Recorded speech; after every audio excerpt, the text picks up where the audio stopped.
Comunità affrante dal dolore che si uniscono alle famiglie distrutte dalla tragedia, vite spezzate da un incidente, quelle del 25enne Filippo Bracesco Centauro, originario di Orgiano, di Linda Pironato, 38 anni, che se n'è andata con la sua figlioletta Noemi di 7, mentre erano nel SUV, guidato dal marito Francesco Dalmaso, che insieme al figlio di 4 anni sono rimasti feriti non gravemente, portati sotto osservazione al San Bortolo.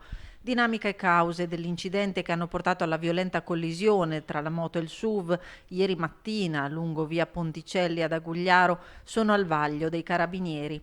A bordo dell'auto l'intera famiglia avrebbe dovuto passare la giornata al parco con altri amici di Ponte di Barbarano.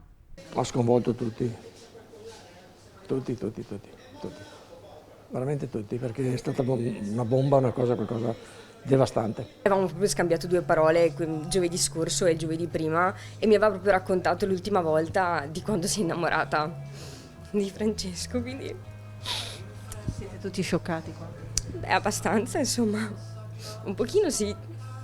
Stamattina quando ho saputo la notizia ho detto ma è la Linda veramente, cioè non riuscivo a capire. È una notizia che ha sconvolto le persone, è drammatica la cosa, è una famiglia che faceva parte di Nanto dal 2015. Residenti da poco a Nanto, ma da sempre la loro vita legata ai territori limitrofi di Villaga e Barbarano. Una famiglia che frequentava, credo, l'intera giornata a Barbarano Mossano nella loro azienda agricola.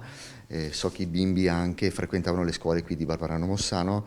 La bimba deceduta frequentava la scuola primaria qui di Barbarano, per cui una tragedia che ha colpito in maniera devastante la comunità sicuramente. Questo banco è ormai vuoto e questo banco che rimarrà vuoto fino alla fine dell'anno, perché l'intenzione è quello di lasciarlo in classe, perché nessuno si sostituisce e chi muore non va via per sempre. Questo è il messaggio che vogliamo lanciare a questi bambini.